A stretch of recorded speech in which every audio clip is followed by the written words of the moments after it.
بسم اللہ الرحمن الرحیم۔ شروع اللہ کے نام سے جو بڑا مہربان نہایت رحم والا ہے۔ السلام علیکم۔ شیر شاہ سوری ہندوستان کا بادشاہ تھا۔ ایک دن اس کا بیٹا ہاتھی پر سوار ہو کر بازار سے گزر رہا تھا کہ اس کی نظر ایک کوٹھے پر پڑی جہاں ایک عورت غسل کر رہی تھی۔ شہزادے نے ہاتھی کو روکا، شرارت سے اس عورت پر پھول پھینکا اور چل دیا۔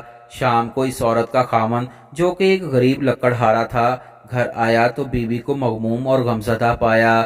دریافت کرنے پر اس نے شہزادے کا سارا ماجرا اس کو سنایا۔ لکڑہارے کا خون کھول اٹھا۔ اگلے دن اپنی بیوی کو ساتھ لیا اور شیر شاہ سوری کے دربار میں جا پہنچا، شکایت کی اور انصاف طلب کیا۔ شیر شاہ سوری نے فریاد سنی، شہزادے کو طلب کیا۔